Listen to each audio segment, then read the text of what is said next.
Bonsoir et bienvenue dans cette nouvelle émission Libre Antenne, en cet après-midi, heure inhabituelle, puisque d'habitude ça se passe le soir.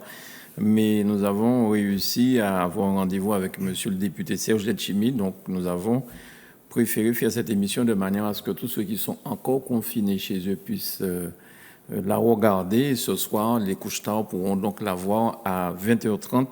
Bonsoir monsieur Letchimy, président du PPM, député de la Martinique. Merci d'avoir accepté notre invitation. Bonsoir et merci pour cette invitation. Et bonsoir à toute la Martinique. Et certainement aux personnes qui nous regardent au-delà de la Martinique. Au-delà de la Martinique, c'est vrai qu'il y en a beaucoup. C'est vrai qu'il y en a beaucoup. Donc, ça nous a paru important que vous puissiez venir. Je sais que vous devez bientôt quitter le pays. Que vous puissiez, avant votre départ, que vous puissiez nous donner votre éclairage sur tout ce qui bouleverse, j'ai envie de dire, la planète ces jours-ci.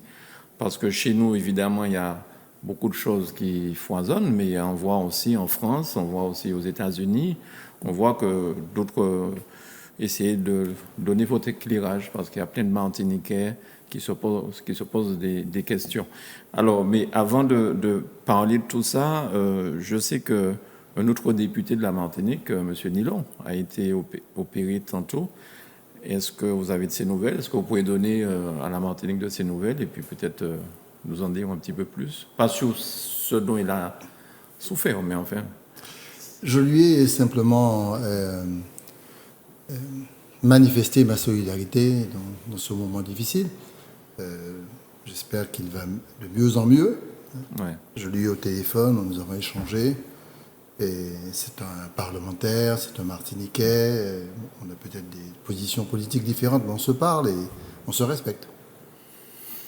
J'apprécie cette réponse, parce que c'est pas parce que j'apprécie que je la pose, c'est que dernièrement nous avons reçu ici Madame Landy, il y avait Monsieur Marcelin Nadeau, et je leur disais en fin d'émission qu'ils avaient eu un comportement courtois et que même s'ils étaient sur des différences politiques, ben ils pouvaient en tout cas échanger, parce que quand le pays, d'abord, on doit penser au pays avant de faire des cancans ou des choses de ce genre. Et je vois que vous êtes un petit peu sur cette même ligne-là. C'est ça qui fait la grandeur d'un pays et d'un peuple. C'est de savoir, premièrement, dialoguer, respecter la démocratie, se respecter mutuellement, même si on peut avoir des échanges qui soient assez rudes sur le plan de l'opinion politique. À partir du moment qu'on met l'opinion avant l'individualisation, le comportement égoïste de sa pensée, en disant que j'ai raison, que tout le monde a tort, la capacité aussi des élus de dire j'ai eu tort, ou je me suis trompé, excusez-moi, pardonnez-moi. Ces phrases et ces mots doivent sortir de la bouche de tout un chacun, plus particulièrement quand on est élu, et avoir suffisamment d'humilité. Donc je suis comme ça, je resterai comme ça jusqu'à la fin. Très bien. Alors il y a une commission qui porte votre nom. Ça, c'est une des choses puisqu'il y a beaucoup de choses qui portent votre nom au palais, à l'Assemblée nationale, par les Bourbons de l'Assemblée nationale. Mais là, je parle de la commission de chlordécone que vous avez menée pendant toute une année, grosso modo. Mais qu'en est-il aujourd'hui? Parce que vous avez rendu votre rapport en décembre. Nous sommes en juin, ça fait 6 mois. C'est vrai qu'il y a le corona qui est passé entre-temps, mais est-ce que vous avez des nouvelles à donner aux téléspectateurs qui nous regardent? Parce qu'ils peuvent avoir l'impression que c'était de l'enfumage. On a fait une commission pour boucher les yeux des gens et que voilà. Qu'en est-il? Oui, c'est une commission d'enquête parlementaire. Donc c'est la plus haute commission en termes de contraintes et de droits. C'est très important de le dire. Qui avait commencé en juin de l'an dernier, qui s'est terminé 6 mois après, c'est-à-dire en fin décembre. Le rapport a été rendu, présenté à l'ensemble des instances, et nous avons fait un travail colossal. J'étais avec Justine Bénin de la Guadeloupe, députée de la Guadeloupe, et la commission a fait un travail colossal pour faire reconnaître plusieurs choses. Et ce travail est là. Maintenant, avec le Covid, ça a pris un peu de retard, parce qu'on a eu 4 mois au moment où le ministère devait se réunir vers février. Coronavirus arrivé. Et 4-5 mois après, on est toujours dans une situation difficile, même si ça va mieux. Je vais relancer le débat au niveau des ministères. Je n'ai pas voulu le faire pendant le Covid, parce que c'était véritablement, tout le monde était focalisé sur cela. Mais je voudrais prendre quelques exemples de choses essentielles. Et la première chose, c'est que je n'ai pas abordé le sujet de manière légère, je l'ai abordé au fond. Et le fait que 3 ministres d'affilée de la majorité actuelle du président de la République aient reconnu à la suite de la déclaration du président Fort-de-France, Macron, ait reconnu la responsabilité de l'État publiquement devant tout le monde au sein de la Commission, ça a été une avancée considérable. La deuxième chose, c'est d'identifier les responsabilités. À la fois la responsabilité de l'État d'avoir donné des autorisations et d'avoir laissé utiliser ce produit meurtrier pendant une durée donnée et d'avoir donné des autorisations dans des conditions inacceptables. La responsabilité de l'État, à ce titre-là, est engagée. La responsabilité de l'État est engagée sur le fait que la gestion s'est faite par cadencement au fur et à mesure de la constatation des conséquences du crime écologique qui a été commis localement. Et de ce fait, il y a une deuxième responsabilité de l'État, puisque jusqu'à présent, on est sous des plans chlordécone 3-4, et avec des balbutiements ou des comportements qui montrent bien que la question n'a pas été traitée au fond. Donc nous demandons à ce que ce soit traité au fond. Ça, c'est certainement la chose la plus importante. À côté de cela, il y a aussi la question de la réparation. Je répète, réparation.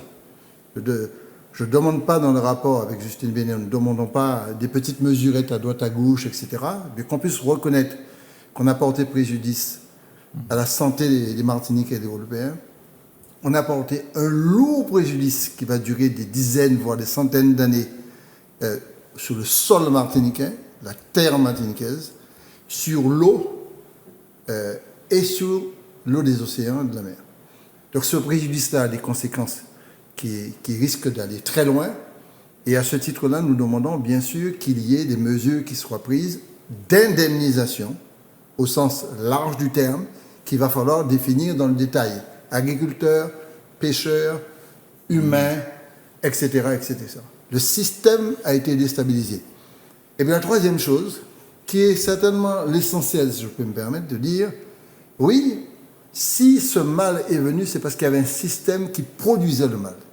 C'est le système des monocultures, des grandes plantations, qui a, à mon avis, négligé la question du droit à la santé, du droit à l'environnement, et sous le prisme d'un axe économique qui est la rentabilité et faire le maximum de profit.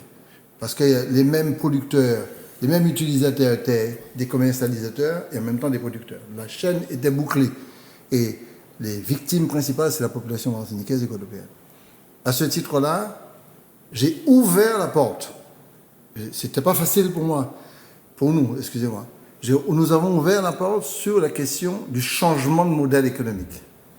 Et lorsque nous faisons des propositions, j'en ai 2 ou 3, pour prendre un exemple, parce qu'il y a plusieurs propositions, lorsque nous demandons que 30% des terres agricoles, soit notamment les grandes plantations, soient mises en activité pour la mutation agricole, pour qu'on sorte du seul prisme des exportations de bananes, de cannes, etc., et qu'on se penche sur nos besoins d'exploitation interne pour la production interne et pour la consommation interne. J'ai osé mettre le chiffre de 30% des terres, notamment des grandes plantations, et ça a été voté. Ça n'a pas été facile. Oui. Et j'ai consulté ensuite un peu tout le monde, tous ceux qui, y compris les possesseurs de foncier. Je n'ai pas senti de réticence en disant qu'il faut absolument contribuer à la mutation. Quand je propose dans le rapport, bien sûr, des mesures qui sont liées à la santé, à la reconnaissance, à l'indemnisation, à la contribution pour les tests de dépistage, etc., etc. Tout ça, c'est dans le rapport. Je propose qu'il y ait une clause de sauvegarde pour la production locale. C'est-à-dire que cette clause de sauvegarde permette d'arrêter des importations massives, tout ce qu'on peut produire localement, qu'on puisse produire localement et commercialiser localement et consommer localement. Ça existe dans le droit européen, de dire que s'il y a des produits que nous faisons ici, pourquoi ne pas réduire ou mettre en place un quota d'importation exactement comme on met un quota d'exportation de bananes vers l'Hexagone. C'est valable d'ici vers là-bas. Et pour quelles raisons les importations de choses que nous pouvons produire localement, on ne pourrait pas baisser le volume pour permettre à la production locale de s'organiser. Et derrière ça, si nous faisons ce qu'on appelle des marchés de proximité, au nord, au centre, au sud, un peu comme Mana a inventé à Sainte-Marie, eh bien, on pourrait écouler dans de meilleures conditions. Ça va très loin. Ça veut dire qu'il y a un circuit de qualité, un circuit en termes de packaging, un circuit en termes de prix, pour qu'on ne soit pas trop élevé par rapport à l'importation qui va quand même arriver. Donc, c'est vraiment l'appel à une grosse mutation. C'est pour ça que j'aurais tellement aimé, mais ce n'est pas possible, pour les raisons de fermeture intellectuelle et morale que nous connaissons, que la CTM s'empare du dossier et, premièrement, mène les procédures et appuie les demandes au niveau de l'État des formes de reconnaissance, parce que pour l'instant, la déclaration a été faite. Ils ont admis qu'il y avait une responsabilité de l'État, mais il n'y a pas que la responsabilité de l'État à admettre. Il faut mettre en œuvre des choses très concrètes. On n'a pas de mouvement de ce côté-là, parce qu'on pourrait faire de ça un vrai chantier, notamment sur la dépollution des sols. Mais est-ce qu'ils ont accès au dossier, à vos conclusions? Ils ont accès au dossier, comme vous avez accès au dossier. D'accord. Comme n'importe qui a accès au dossier. Parce que maintenant, il faut aller au charbon pour essayer de faire le gouvernement. Le parlementaire seul ne peut pas tout faire. Donc, si on n'a pas une collectivité aujourd'hui ou demain capable de prendre ce chantier pour organiser cette mutation globale, pour faire valoir les droits à la réparation, pour exiger de l'État que la reconnaissance ne soit pas virtuelle et intellectuelle, mais que la reconnaissance du mal soit réelle et concrète et traduite en action. Je parlais de la dépollution des sols, les mécanismes de dépollution des sols. Les études ont été avancées, mais comme on fait la recherche en matière de chlordécone un train, un rythme de Molokai, donc on ne va jamais réussir si on ne déclare pas d'intérêt national. Et toutes les recherches en matière de chlordécone, tant sur le corps humain que sur le sol, que sur les eaux. Donc on a une accélération à avoir, autrement on va blablater comme ça entre nous, parce qu'il n'y a pas un outil local puissant, collectivité territoriale de Martinique ou autre, peu importe, capable de prendre ce dossier, de traduire ce dossier. Parce qu'en fait, le gouvernement ne demande qu'une chose, c'est qu'il y ait une négociation qui s'ouvre entre l'État français et la Martinique, l'État français et la Guadeloupe, pour voir quelles sont les modalités et quelle est la durée de chantier que nous avons placée sur 15-20 ans. Il faudrait peut-être profiter que ce gouvernement soit, enfin en tout cas le président qui semblait comprendre, qu'il soit encore là, parce qu'il y a des élections bientôt, sinon il faudra tout reprendre à zéro peut-être. Si c'est le président qui remplace M. Macron, si jamais il est remplacé, s'il n'est pas réélu, est d'un bon état d'esprit, c'est tant mieux. Mais s'il est d'un mauvais état d'esprit et complètement révisionniste par rapport à ce qui est une vérité aujourd'hui, on risque d'avoir du mal. Mais si on ne commence pas la discussion tout de suite et la négociation, on n'aura pas de réponse. Aide-toi, le ciel t'aidera, c'est-à-dire en prenant la main, tu t'aides. Bien sûr. Et puis tu obliges l'autre à reconnaître dans les faits et non pas seulement par la parole les responsabilités. Vous avez parlé des produits importés. Est-ce que ce n'est pas là le rôle de l'octroi de mer, un petit peu de protéger les produits martiniquais pour leur permettre de pouvoir être écoulés? Quel est votre avis sur cette histoire d'octroi de mer? Parce que les téléspectateurs, des fois, ne comprennent pas véritablement ces enjeux-là. À l'octroi de mer, c'est un sujet majeur, c'est un sujet très important, qui concerne à la fois le tissu économique de la Martinique d'une manière générale. Donc il faut absolument, si on touche à ce que j'appelle un outil fiscal, pour la partie octroi de mer qui est outil fiscal, parce qu'il y a une autre partie octroi de mer qui est plutôt outil de subventionnement des mairies et des collectivités. Bon. La part octroi de mer comme outil fiscal, à mon avis, il faut protéger ça. Il faut même l'amplifier, l'organiser, parce que sur les 277 millions d'octroi de mer que perçoit la Martinique, l'octroi de mer interne et l'octroi de mer externe, en gros, quand vous importez dans la production et vous importez quelque chose qui est produit à l'extérieur pour la consommation, ça concerne environ 260 millions d'euros de l'octroi de mer. C'est donc 90%, 95%. Le reste, les quelques 10-11 millions d'euros, c'est l'octroi de mer interne, ce que vous produisez. Je pense que l'outil qui permet de protéger notre production locale par rapport à l'importation de certains ingrédients, il faut maintenir ça. Maintenant, l'octroi de mer a une autre fonction. Les 260 millions d'euros servent aux collectivités locales, puisque le budget des collectivités locales, notamment les recettes, c'est environ 40% de l'octroi de mer. En gros, plus on importe produit, plus il est taxé, plus on y recette et plus on équilibre le compte des collectivités. Ça n'existe pas dans l'Hexagone. Cela veut dire que l'État, pour nous donner un taux de TVA réduit, puisque la TVA est autour de 20 et quelques, aujourd'hui on a un taux de TVA de 9,5%. La Guyane à 0%. Bon. Mais pour nous donner un taux de TVA, on nous dit, on garde l'octroi de mer, et le différentiel entre 9,5 et 20, eh bien, ce sera comblé par l'octroi de mer, et vous allez prendre cet argent pour vous, pour vos collectivités. Mais on leur dit, soit vous appliquez l'état de droit français, l'égalité des droits, et vous financez ces collectivités sans pour cela leur demander de taxer leurs propres produits, puisque vous mettez l'octroi de mer, mais la TVA existe. Tirez, franchement. Donc il faut faire une compensation quelque part. Il y a une compensation à faire, c'est une discussion ferme qu'il faut avoir avec l'État. Et puis, si nous voulons d'une fiscalité développement, à ce moment, on peut garder une part de l'octroi de mer qui permet d'avoir des recettes pour les collectivités locales pour financer notre économie. Parce que pour l'instant, le financement de notre économie, ce que tout le monde constate aujourd'hui, le mal développement du pays, qui a à la fois des origines historiques, mode de décolonisation, forme d'abolition, etc., tout ça, ça a créé des inégalités incroyables. Et ceux qui souffrent très directement de ces inégalités dans un post-colonialisme que nous constatons aujourd'hui, eh bien, comment voulez-vous régler ce problème-là, accompagner ceux qui sont les plus exclus, sans pour cela poser la question de l'accession à la production, notamment quand je parlais des 30% des terres qu'il faut mettre à disposition de la diversification. Quand vous n'avez pas accès à l'immobilier d'entreprise et que vous avez 20 ans, 25 ans, votre père était arrière-grand-père esclave et aujourd'hui, l'eau est la banque n'a pas rien pour garantir rien. Donc vous ne pouvez pas faire un prêt correctement à la banque. Tout ça, il faut financer pour lutter contre ces inégalités, contre ces discriminations. Ce n'est pas seulement le financement, c'est l'ouverture de nouveaux droits pour compenser ces inégalités qui ont été créées.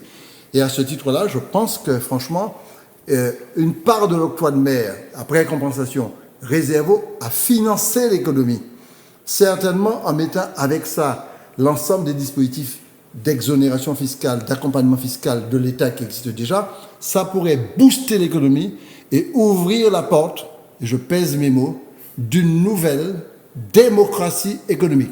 Parce que le monde qui a parlé de démocratie tout court en parlant de politique, mais il ne constate pas du tout qu'il n'y a pas de vraie démocratie économique, notamment pour les plus faibles, pour les plus démunis. C'est dans ce cadre-là que j'ai toujours parlé d'une nouvelle démocratie économique qui concerne à la fois les Martiniquais qui sont ici, mais aussi les Martiniquais qui sont dans l'Hexagone, qui sont à l'étranger. C'est pour ça que j'avais créé Migration Retour, pour faciliter le retour de jeunes Martiniquais de la 3e génération ou Martiniquais ou personne ayant épousé un Martiniquais. C'est pas, pour moi, c'est pas une question de couleur de peau. Pour revenir ici, sans les mettre en concurrence avec ceux qui cherchent de l'emploi, pour créer de l'activité et surtout faire des enfants, parce que la population diminue. Tout à fait. Alors, ce que vous étiez en train de dire concernant l'aide à apporter aux gens qui n'ont peut-être pas les moyens, quand ils ont 25 ans, d'avoir un terrain. Je me rappelle que lorsque vous étiez maire de Fort-de-France, vous aviez commencé toute une série de... Vous donniez, pour peu d'argent, je pense, dans les quartiers de Fort-de-France, vous donniez des titres de propriété. Vous permettiez aux gens à ce moment-là d'accéder aux titres de propriété. Et vous aviez une phrase comme ça, c'est pour ça que je m'en rappelle, c'est ils ont des enfants, mais ils ne pourront rien laisser aux enfants. Si demain ils disparaissent, eh bien, la maison qui est sur le terrain sans titre de propriété ne sera pas à eux. Donc vous avez, pendant toute votre mandature, permis en tout cas l'accession au titre de propriété. Donc quand vous dites ça là, ça me renvoie à ça. C'est votre dada apparemment. Ah oui, vous avez une très bonne mémoire. Merci beaucoup. Mais c'est vrai que ça m'a fait penser à ça. Ma mère est arrivée à Trinel, j'avais 6 ans. Elle sortait de Gaumont. Elle était amareuse de canne. Ouais. Elle était amareuse de canne et au Lamentin. Nous avons vécu dans une petite maisonnette. On dormait sur la terre battue, mes frères. Je répète, on dormait sur la terre battue. On avait le matelas, c'est le souvenir qui m'est resté ancré dans la tête, le matelas avec une paillasse, on était couché dessus. Mon père travaillait dans le champ de canne aussi. Et lorsque nous sommes arrivés à Trinel, on a vécu chez une tante qui nous a accueillis, hébergés. Et ma mère a loué une petite maison. Et de cette petite maison, elle a fait une première pièce qui était en bois, elle a transformé en béton. Parce qu'entre-temps, elle habitait à la maison, mais elle a fini par acheter la petite maison. Elle était couturière à Terre-Saint-Ville. chez le père de Vico Charlemagne. Et petit à petit, des enfants et elle, nous avons construit mur après mur pour faire la maison de Trenel. Et elle est donc devenue locataire du terrain municipal. Bon. Et puis, pendant 27 ans exactement, nous avons fini par faire une maison en briques. 27 ans. L'histoire de cette femme... Évidemment, sans prêt bancaire, parce qu'on n'était pas propriétaire des... Le seul moyen de solvabiliser que nous, c'était le temps. Là, on l'a encore fait en 2 ans, là, on l'a encore fait en 27 ans. Donc, j'ai vécu ça. Et Césaire a permis à tous les pauvres qui sortaient des campagnes et qui étaient les victimes de l'exode rural dans les années 50, 60. Il les a accueillis dans les bras ouverts dans les quartiers comme Volga, comme Sainte-Thérèse, comme Alaric, comme Texaco, etc., comme Trenel, comme Roche, Citron. Je dis ça bien parce que tout le monde a dit Trenel, mais Trenel, c'est pas que Trenel, il y a l'autre petit quartier derrière. Bon. Et ce sont près de 20 000 personnes, quand divisé par 3 d'abord le nombre de familles, qui étaient sous des terrains locataires de la mairie ou occupants d'un terrain privé qu'un béquet ou quelqu'un leur a loué, terrain Plissondo, Sando, Cavallini, etc., Anet, que je connais parfaitement, très bien. Et ces gens ont loué un terrain pour construire une maison en pleine propriété. Je répète, louer un terrain pour construire une maison en pleine propriété. Il y a propriétaire là, pas propriétaire. Et quand on n'est pas propriétaire du terrain, aller en banque et puis demander banque l'empruntement l'argent ou pas propriétaire terrain. Il ne peut pas emprunter rien. Parce qu'il ne peut pas mettre pièces de caution en rien du tout. Donc je m'étais juré d'enclencher ce processus de cession pour donner de vrais droits de propriétaire aux familles de bas maternité, de Trenel, etc., pour le gars, en titre de propriété. Et Camille Darcy a mené le premier combat comme parlementaire avec la loi de décembre de 2007 ou 2000. Et il a fait voter la loi sur les 50 pas géométriques. Ce n'est pas sa loi, mais il a accompagné pour que les gens aient accès sur les terrains 50 pas géométriques. Texaco est 50 pas géométriques, Volga c'est 50 pas géométriques, mais Trenel c'est terrain communal, bas maternité terrain communal, etc. etc. Et nous avons engagé un processus de titre de propriété à donner à ces personnes. Parce que ces gens vont mourir sans droit. Et ça, c'est une action exceptionnelle, progressiste, que Aimé Césaire m'a suivi sur ça. Je l'ai continué. Raymond Saint-Augustin a continué et Didier Laguerre aujourd'hui continue ce travail de remise de titre de propriété. C'est très long et compliqué. Parce que quand tu vas à Trenel, pour le monde qui connaît Trenel, il y a l'escalier, il y a la route, il y a le voisin, il y a le canal d'eau, c'est très compliqué. En même temps, vous pouvez passer d'un terrain si ce n'est pas viabilisé.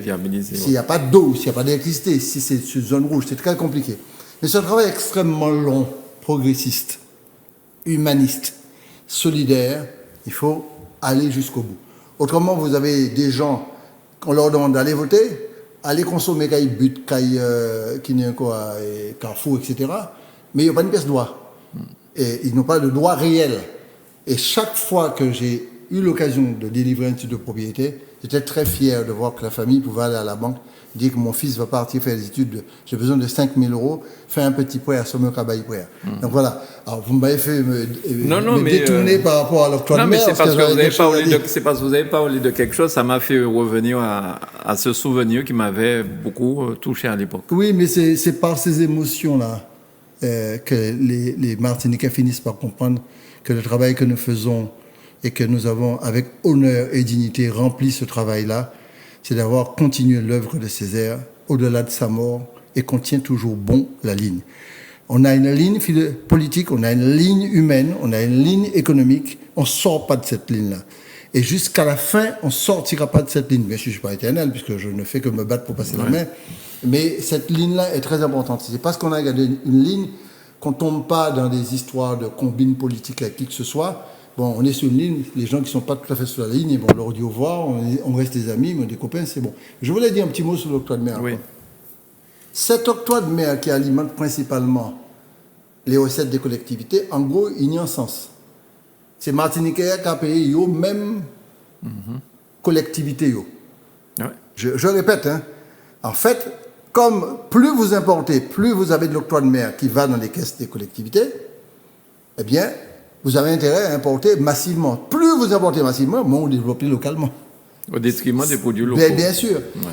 Mais ça, c'est une espèce de truc fiscal à l'envers. L'octroi de mer n'était pas conçu dans ce sens-là. Ouais. Donc on demande à l'État d'assumer ses responsabilités, droit à l'égalité, et on demande en même temps à l'État de construire une politique fiscale avec nous qui permette de booster et d'accompagner la production interne et la production locale.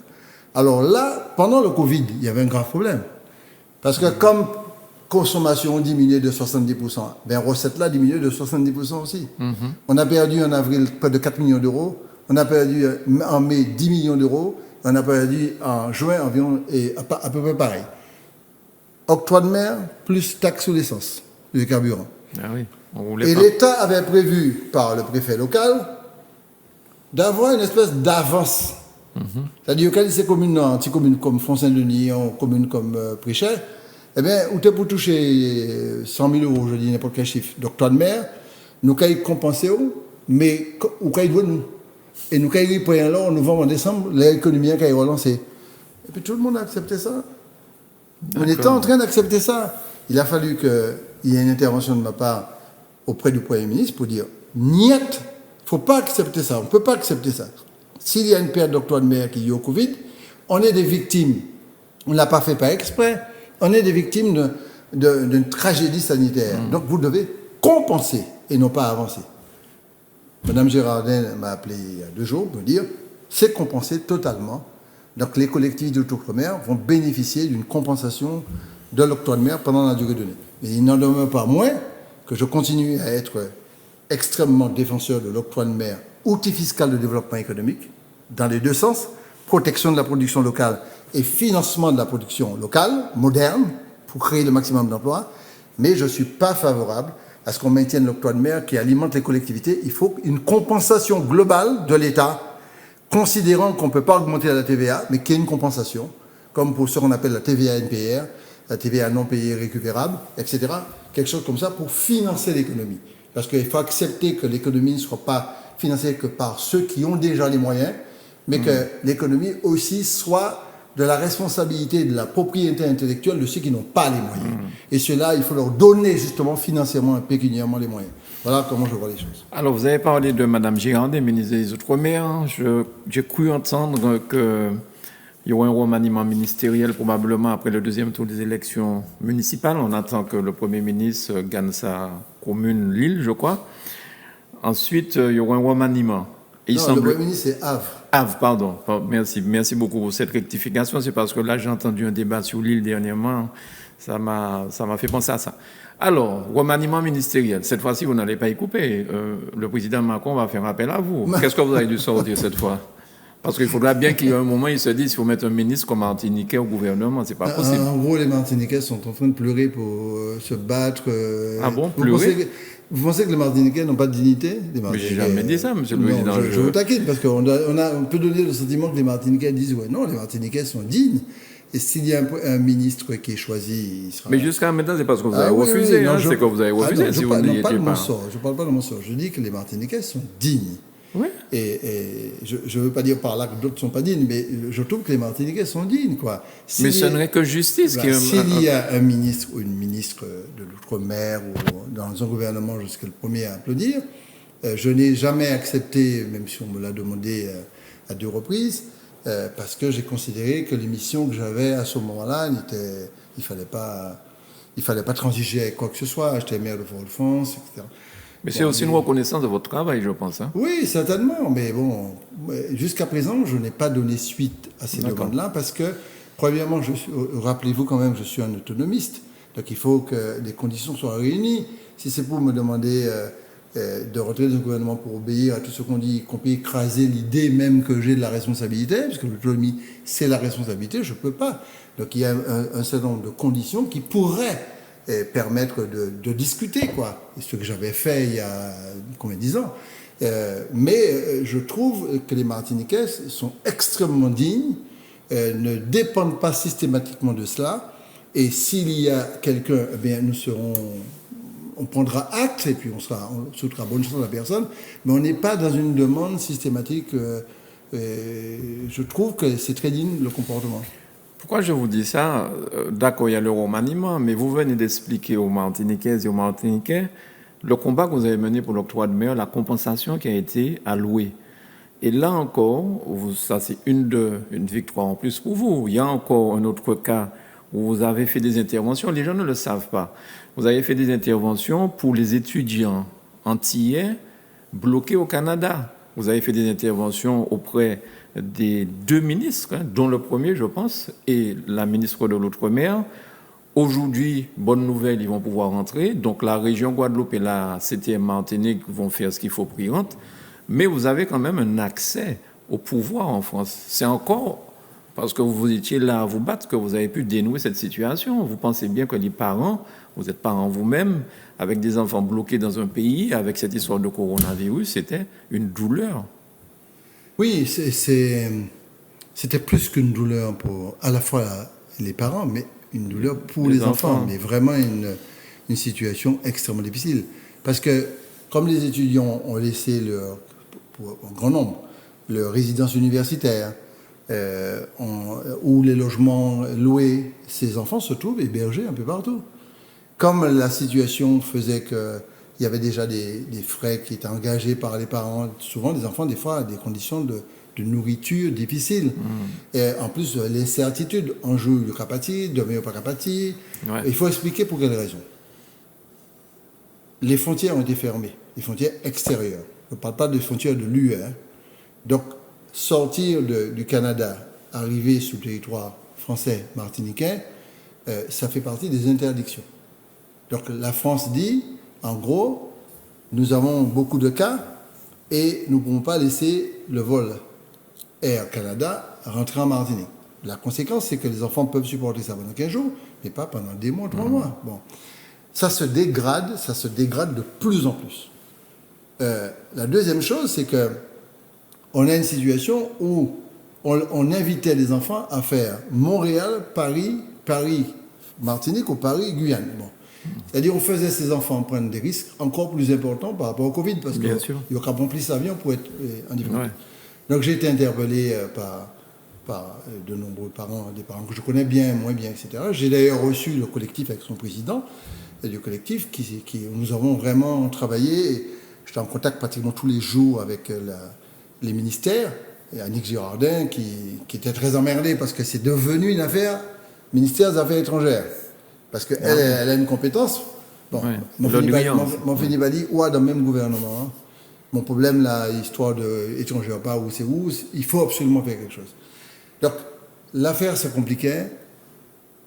Il y a une initiative qui a été prise par quelqu'un qu'il faut vraiment saluer en toute honnêteté intellectuelle. Si on dit différemment, c'est qu'on ment. C'est pas vrai.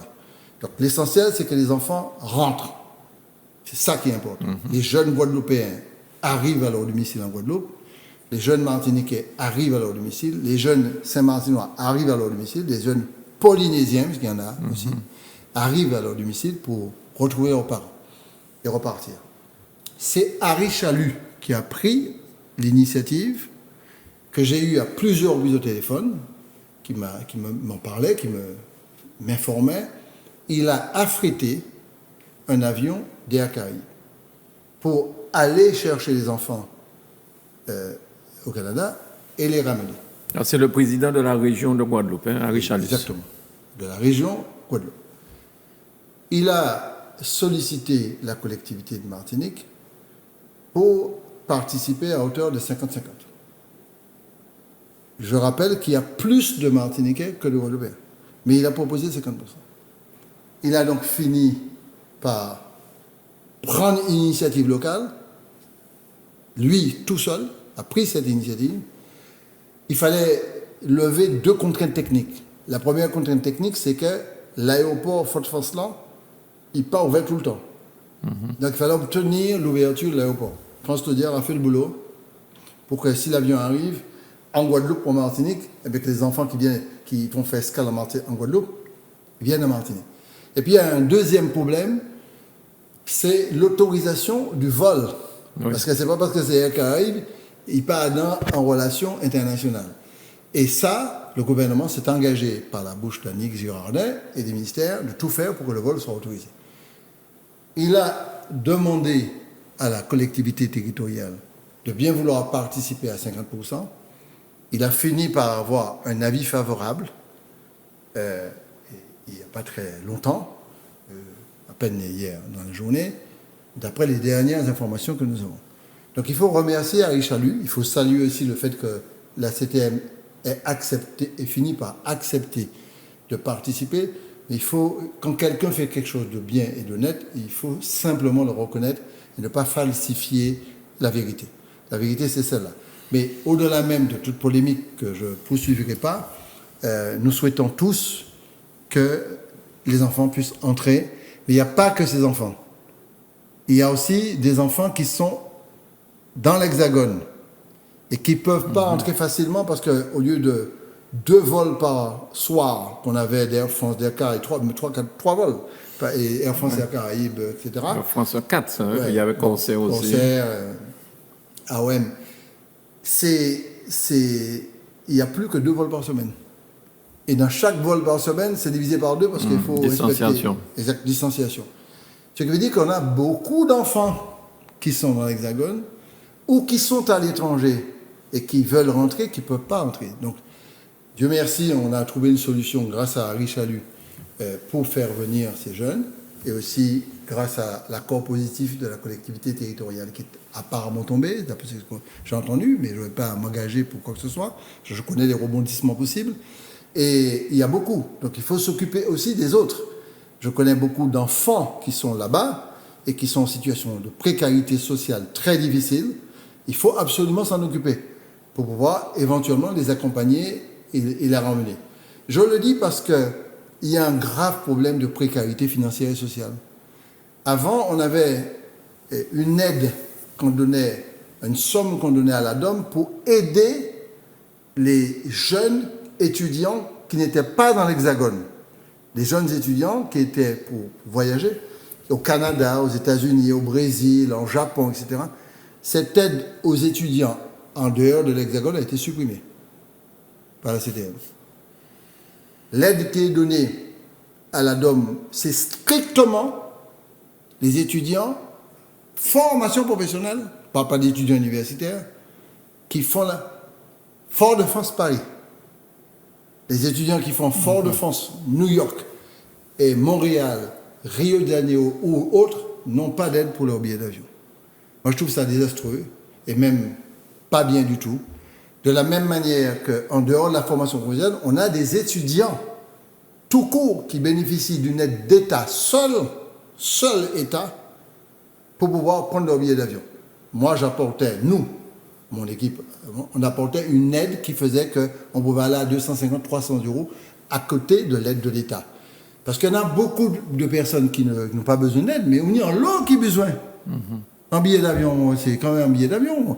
Alors on me dit oui, alors on aide les jeunes pour l'international qui sont à Paris, mais on n'aide pas ceux qui sont à l'étranger. Ça paraît assez paradoxal pour des personnes qui veulent s'intégrer dans la Caraïbe. Donc on a actuellement une situation qu'il ne faut pas s'arrêter que sur le cas des Canadiens, des jeunes qui sont au Canada. Et ce n'est qu'un exemple de la gravité de la situation que nous avons et que nous ignorons, que nous oublions. Le nombre au Canada est très élevé, c'est plusieurs centaines. Et les 200 ou 300 jeunes qui vont pouvoir entrer, je leur souhaite, apparemment ce serait samedi. Mais il y a quand même une situation globale qu'il faut absolument revoir. Il faut absolument accompagner à la continuité territoriale ce que fait la région Réunion, ce que fait la région Guadeloupe et ce que nous ne faisons plus. Bien. Ben, je pense que félicitations en tout cas pour ce travail parce que je crois que les parents étaient vraiment excédés. Et puis avec le Covid, c'est vrai que c'était un souci.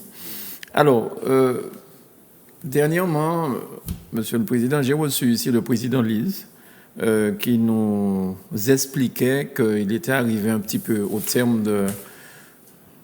Comment dire ça, mon Dieu? Enfin bon, il trouvait qu'effectivement les statuts de la collectivité territoriale de Martinique, fallait qu'ils soient modifiés parce qu'il était arrivé à un terme et il se rendait compte qu'on était face à un mur. Alors, est-ce que vous seriez, vous, parlementaire, d'accord pour modifier éventuellement certaines choses de ce statut pour rendre les choses peut-être plus faciles? Peut-être que vous ne trouvez pas ça nécessaire, on n'en sait rien, mais enfin, bon, qu'est-ce que vous en pensez? Est-ce qu'aujourd'hui, ce qu'on voit en plénière à la 7e entre l'Assemblée de Martinique et les 9 qui sont de l'autre côté, est-ce que c'était comme ça que c'était prévu la collectivité de Martinique? Ou est-ce qu'il faut modifier des choses? Plusieurs choses. Ouais. C'est pas un problème d'institution, c'est pas un problème de statut, c'est un problème d'homme. Je répète, c'est pas un problème d'institution, c'est pas un problème de structure, c'est pas un problème de statut, c'est un problème d'homme. Pour l'instant, c'est 2 hommes. D'accord. On ne peut pas aujourd'hui, vous savez, je le répète, même si des gens peuvent croire des choses, j'ai du respect par rapport à Claude Lise, qui a été président du département pendant très longtemps, et qui a fait son boulot, et qui a été adjoint au maire de Fort-de-France, membre éminent du Parti progressiste martiniquais, et actuellement il est à l'Assemblée. Claude Lise découvre aujourd'hui qui est Marie-Jeanne. Je vous pose la question. Non, mais ne me répondez pas, c'est pas grave. Attends, mais franchement, qui m'a quoi ça comme ça? Qui croit à un truc comme ça? Marie-Jeanne a ses défauts, quoi, que tout le monde connaît. Aujourd'hui, vous découvrez qu'il y a un dictateur dans la maison, qu'il y a quelqu'un qui n'écoute personne, qui n'investit pas, qui injurie tout le monde, etc., etc. Vous découvrez ça? Mais franchement, qui peut avaler un truc comme ça? Et je vous dis, c'est une question d'homme. Il y aurait eu 2 hommes ou femmes avec un esprit ouvert, capable d'organiser la collectivité, l'Assemblée et l'exécutif, on n'aurait pas eu de problème. Pourquoi ça marche en Corse et ça ne marche pas chez nous? Question. C'est même pas il a arrêté, bêtise. Pourquoi ça marche en Corse? Alors, je le dis clairement, non, ce n'est pas un problème de structure. Deuxième chose, on peut s'embarquer sur ce navire, parce que je vois qu'on veut s'embarquer sur ce navire-là. C'est bien. Mais on va vers quoi? Vers une nouvelle réforme statutaire? Parce que quand vous voulez modifier par la loi quelque chose qui relève du règlement, de l'organisation réglementaire, de décision à prendre en tout démocrate, vous modifiez. Parce qu'au fond, qu'est-ce que Claude Lise a laissé entendre, à moins que je me sois trompé, il m'excusera, qu'en gros, il aurait mieux fallu avoir une espèce de... comment on appelle ça encore? Une commission permanente. Vous savez, la commission comme permanente, l'ancienne région? Comme l'ancienne région. Comme la CTG. Comme aussi, la CTG. Ouais. Ah bon? Mais Non, c'est une réforme statutaire. C'est une réforme statutaire. Donc on replonge les Martiniquais dans une nouvelle réforme statutaire. Et on va prendre sa plume pour dire qu'on fait des propositions de modification. C'est quoi ce machin? C'est quoi ce truc-là? On est sorti d'un truc, on repart. C'est même pas pour demander plus de responsabilité, c'est pour corriger les choses qu'on peut facilement corriger entre nous. Et on va encore une fois revenir devant nos aînés de Palais-Bourbon ou autres pour dire si est-ce qu'on pouvait nous aider parce que Y est très mauvais. En Martinique, on n'est pas arrivé à nous entendre. Ça en l'a fait, quoi, mais franchement. Excusez-moi de dire ça, Alors, revenons sur ça. Il s'agit, pour moi, d'organisation d'un problème d'individus qui ne s'entendent pas. Et ils savaient qu'en 2015, qu'ils n'allaient pas s'entendre. Parce que Claude Lise est médecin, il savait pertinemment que ça n'allait pas fonctionner. Et qu'est-ce qu'il faut? Il suffit de prendre et analyser les choses pour que la collectivité puisse, avec son assemblée, jouer son rôle d'assemblée respectée avec des moyens. Je reprends un exemple. Claude Lise dit tout le temps, on ne me donne pas des moyens. C'est la loi qui permet de donner des moyens, franchement. Alors, la loi va dire, il faut donner 50 personnes à M. Claude Lise pour qu'il puisse fonctionner. On se ridiculise, Bon, non, c'est un cadre qu'il faut fixer par des responsables politiques élus pour ça, qui vont déterminer le mode de fonctionnement, que les commissions de l'Assemblée ne soient pas consultées. Et il a raison, Claude Lise, pour pouvoir prendre des décisions et qu'on fasse avaler des décisions. C'est une loi qui va régler ça. Pour les déplacements de M. Lise d'ici à Paris, c'est une loi qui va dire qu'il faut absolument donner un ordre de mission, qu'il faut signer l'ordre de mission, etc. Non, il ne faut pas tromper les gens. C'est pas vrai. Ce qu'il faut faire, c'est avoir une parfaite organisation en début, peut-être corriger à la marge d'autres choses qui soient liées à des modalités d'application de la loi, sur le plan budgétaire par exemple, mais ça s'arrête là. Donc pour moi, ce sont les personnes qui sont aujourd'hui à la tête, qui ne s'entendent pas et qui dévoilent au grand jour leur désaccord. Et surtout, ils savaient que quand ils ont fait cette jonction, cette coalition contre nature, on savait pertinemment que et ça n'allait pas fonctionner. Et je l'ai dit en 2015, j'ai respecté le vote du peuple, je respecterai aussi chaque fois le vote du peuple, mais je ne peux pas laisser croire que ça ne fonctionne pas. Dernière chose, j'ai entendu dire que oui, la distinction entre le modèle assemblée avec un président et président de l'exécutif avec un président, c'est Marie-Jeanne Eletchimi qui voulait ça. J'ai entendu ça en radio. J'hallucine.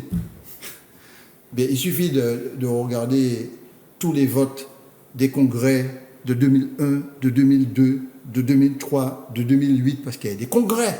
Pour ceux qui veulent se remémorer, Claude Lise fait la loi d'orientation de l'outre-mer en 2000. Il installe ce qu'on appelle le congrès, la réunion des deux instances, région et département, en congrès. Je présente un amendement dans un des congrès en disant qu'il ne faut pas faire une troisième assemblée qui s'occupe du transport, de l'alimentation, etc. Parce que vous avez un département, région, pas pour le troisième. Et on a restreint à ma demande, et Désiré l'a rappelé à plusieurs reprises, l'activité du congrès que sur les évolutions statutaires. Tous ces congrès, sous l'autorité de Claude Lise et d'Alfred Marie-Jeanne, je n'étais pas président de collectivité, j'étais maire,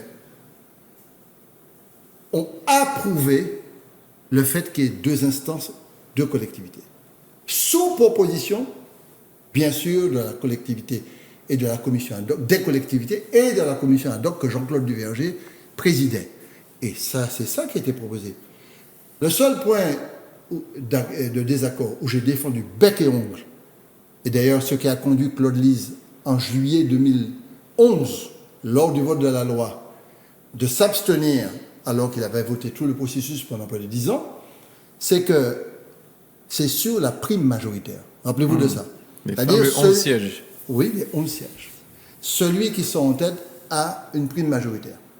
Certains disant que c'était trop 11, il ne fallait pas de prime majoritaire du tout.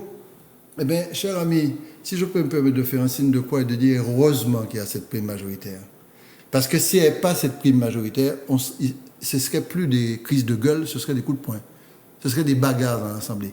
Parce qu'il n'y a pas de majorité, on aurait eu exactement ce que la Polynésie a connu pendant des années. Instabilité, tous les ans, où il y a un gouvernement qui a tombé.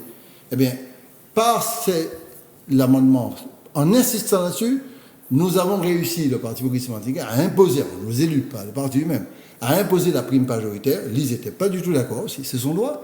Et il s'est abstenu lors du vote de juillet 2011, et puis après il a été battu par Serge Larcher. Voilà, là où il a fait une opposition. Mais j'ai jamais entendu d'opposition sur exécutif et puis assemblée. D'ailleurs, je trouve que c'est une avancée extrêmement importante. Il suffit d'avoir deux personnes démocrates, respectueux, qui s'entendent, qui se parlent, avec, il y a quelques petites modifications à avoir de détails, mais ça ne relève pas d'une loi qu'il faut absolument pour réformer. Parce que si on va dans ce sens-là, on tombe dans le piège qui consiste à dire, c'est pas parce que nous ne pas entendre que nous, alors que c'est visible pour tout le monde, c'est parce que la loi est mauvaise. Donc on défend une loi pendant 30 ans, et brusquement, 30 ans, et je parle du Parti progressiste martiniquais et de ses alliés, et puis brusquement on dit que la loi n'est pas bonne. Et on se met à le modifier, ce que veut faire Claude Lise. Je dis non, je préfère qu'on dise aux Martiniquais que ce sont les deux équipes et ce sont les têtes qui ne sont pas à la hauteur. Mais vous l'avez dit vous-même. Et responsables de leur acte. Vous l'avez dit vous-même, vous avez parlé de la Corse. Lorsque les présidents des collectivités de Corse vont à Matignon ou à l'Élysée, ils y vont tous les deux. Oui. Ils y vont de commun accord. Je veux dire que bon, c'est. Et ils ont. Je les ai reçus à l'Assemblée, pas moi, un groupe. On a travaillé ensemble. Et nous avons vu comment ils fonctionnent. Parce qu'ils s'entendent, c'est vrai. Le président de l'Assemblée de Corse, de mémoire, a plusieurs dizaines de personnes qui travaillent sous son autorité propre. Et Claude Diz a raison de dire, pour qu'il ait un contrôle de l'égalité lui-même juridique de ceux qui votaient, et ce n'est pas que 2-3 personnes qui peuvent le faire, il a raison. Mais là où je ne suis pas d'accord avec lui, c'est de considérer qu'il faut modifier ce genre de choses avec d'autres par une loi parce que la loi est mauvaise. Non, la loi n'est pas mauvaise. C'est pas vrai. Ce sont les personnes qui sont dans la tête qui ne sont pas bon. D'accord. Sinon, ce qui avait été prévu, c'était que les deux assemblées fonctionnent de manière autonome, avec les moyens humains et matériels, financiers. Ça, c'est autre chose. On aurait pu avoir non pas une collectivité unique, mais deux collectivités, départements et régions, qui se réunissent à assemblée unique. D'accord. Ça aurait pu être ça. C'est pas le choix qui a été fait.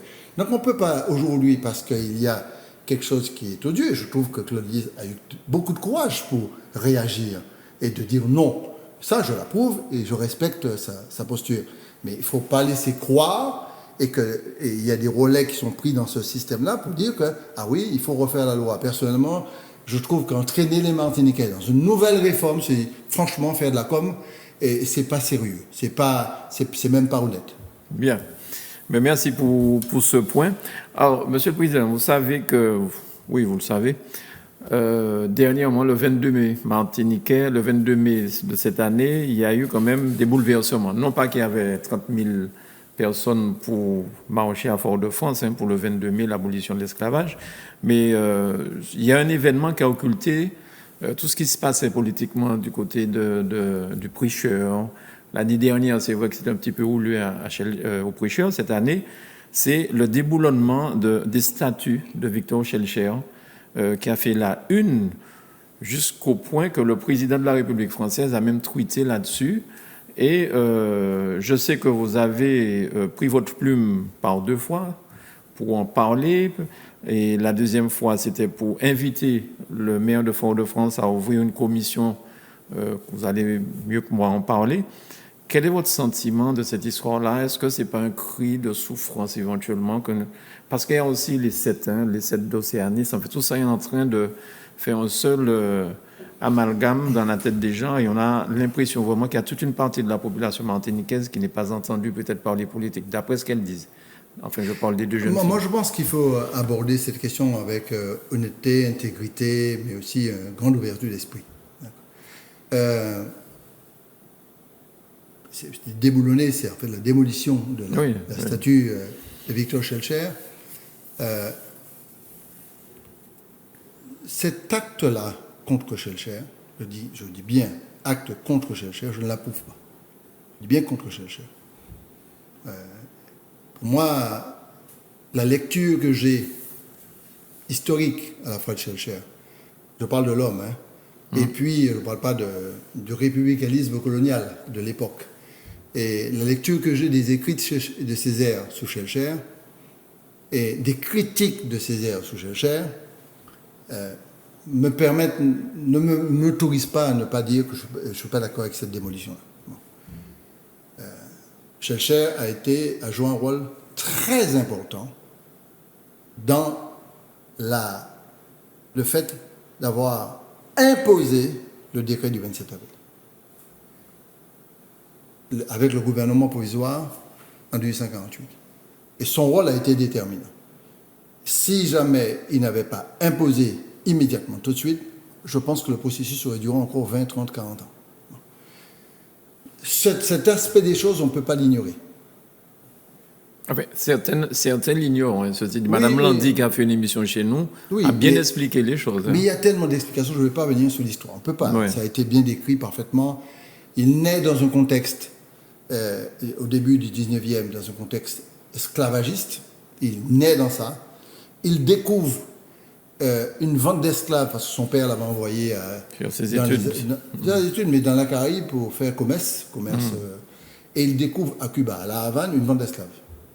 Et c'est là et Césaire l'explique très bien, c'est là vraiment qu'il prend conscience et il écrit. Alors, des choses qui sont interprétées dans ses écrits, il y a toujours l'interprétation.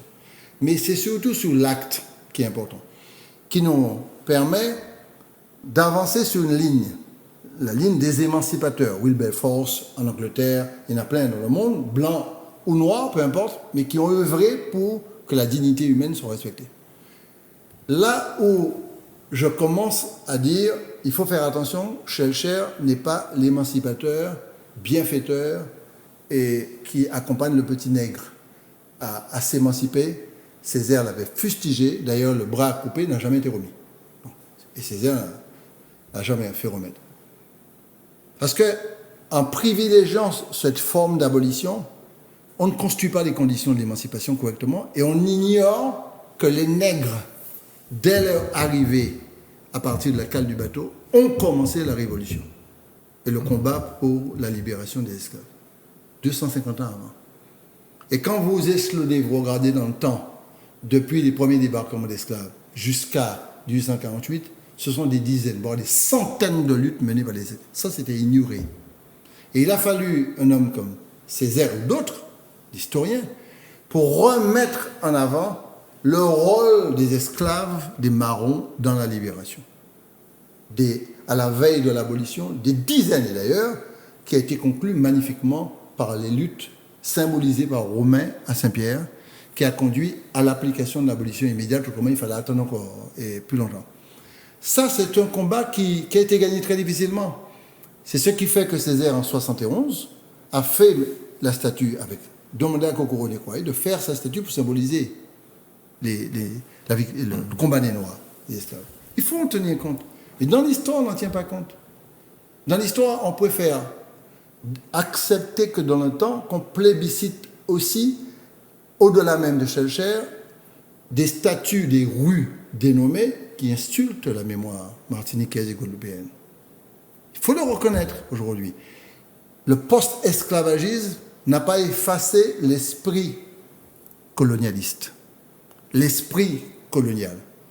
Et je sais que nous avons, nous, l'équipe progressiste à Fort-de-France, à la fois mis des nouvelles routes, des dénominations de nouvelles rues, à la fois enlevé des noms, Renan, etc., à la fois déplacé Césaire, a déplacé Joséphine, a mis sur le côté, la tête a été coupée, Césaire n'a jamais remis la tête. Donc il y a une réflexion qui a été, positionnement important.